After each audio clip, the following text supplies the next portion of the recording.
Hello, my name is Johnny. Welcome to another World War II 172 scale out of the box model review. If you'd like, please subscribe, hit that notification bell, like, reply, and share.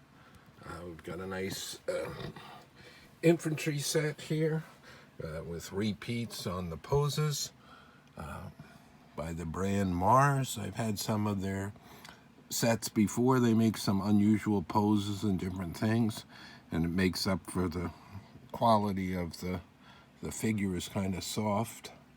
German Panzerjagers World War II, or German tank hunters. A nice drawing on the front. Package here. And then what's nice on the back is basically they show a somewhat, maybe even smaller than life-size picture of the figures painted up. We'll look at the figures on the sprue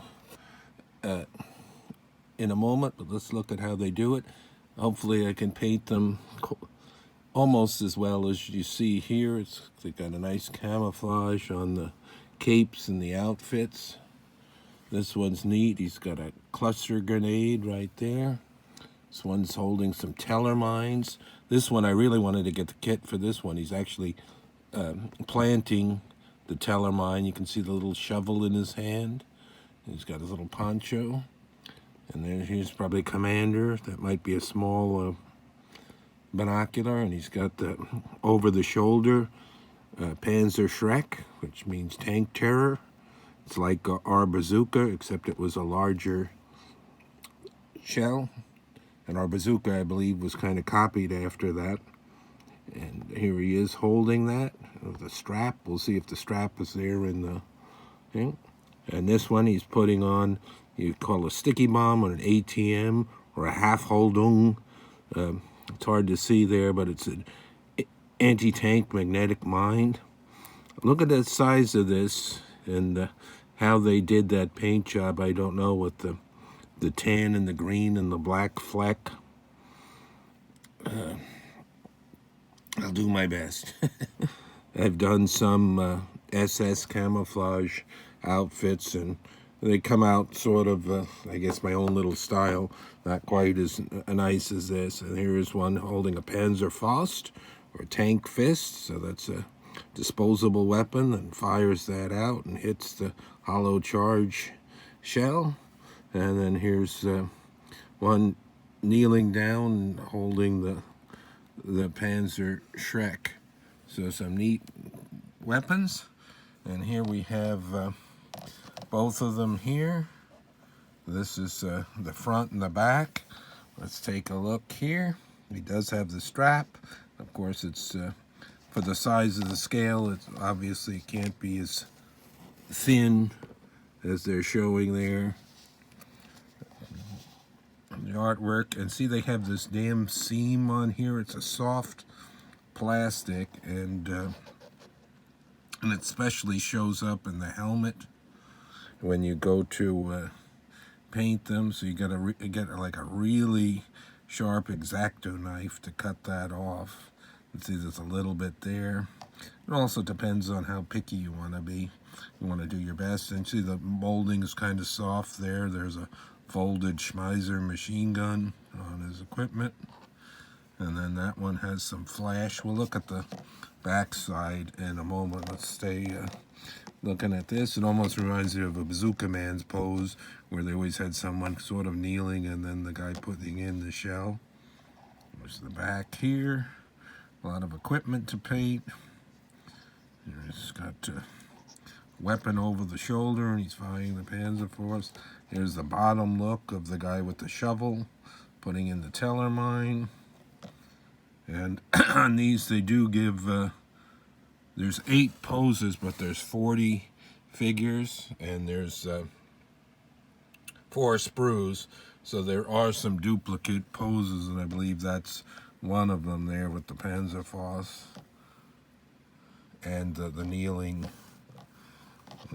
There's the man holding 2 teller mines.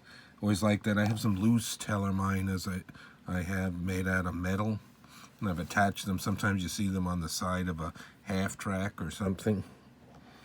And there he is wearing his outfits. That's where we started here. He's attaching the anti-tank mine. So that's that one. And here's the back version. What's neat here, he has on his back, I like that too. He's got the little rack pack with the 3 of the charges, shaped charges that goes into the Panzerschreck. So that's unusual. You don't see that quite that often. They have some in metal that have somebody having that. There's the other side of him holding the Taller mine. There's the Schmeiser there on his back. Lots of equipment on this fellow. And it's either a winter smock or just a smock. And you can see it folded down. So there's a lot of painting on there. That's the main thing, is painting. There's nothing to attach. Some companies that does the infantry, you got to put an arm or so on or thing. And then I also like to mount them onto little pieces of cardboard with terrain. And I use the different tufts and things and little bushes and stuff. I usually make them for that. Sometimes I do some that are in a city rubble situation, but that's usually separate. And we go the back there. There he is here. He's got the, you can see the edges of that. I believe that's one of the cluster grenades. You can see one in the center and about 5 or 6 around in the circle. He's holding that. Very hard to see, and I'm not sure what color I'm going to paint that. And then here's the back. Here's the half hold'em, the anti-tank mine. You see the 3 pieces there that attach. They set it and get away from it. Very tough to do that in reality, getting that close to a tank. And then this guy's more of a repose, a leader, and then signaling to his men. And I believe, like I said, I think that's supposed to be a binocular.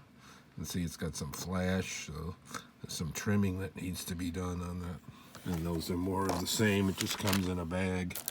And like I said, it's kind of nice they have it this size, so it gives you something to shoot for paint job wise, and what you might want to do. Try to copy that as best you can, or just spin off that and do what you want. Well, it looks like this one, he's got the grenade in the boot. Let's see if they did that. That's the guy holding the mine. That's this figure. Yes, they did. See it there? Right there. Sticking out of the boot. You're not going to be able to see that so much because these are so teeny and far away, but look up close and you know it's there. So that's cool. Another nice touch. I got another set of this brand with some different types of weapons I'll be doing in a few weeks, a follow-up to this, and lots more World War II 172 scale kit reviews, looking at the sprues, and then finished tanks and vehicles. And then I also have some die-cast ones that were purchased that way I show, and lots more in the list I show at the end for this. Done several hundred already on this scale for World War II. Thanks for watching.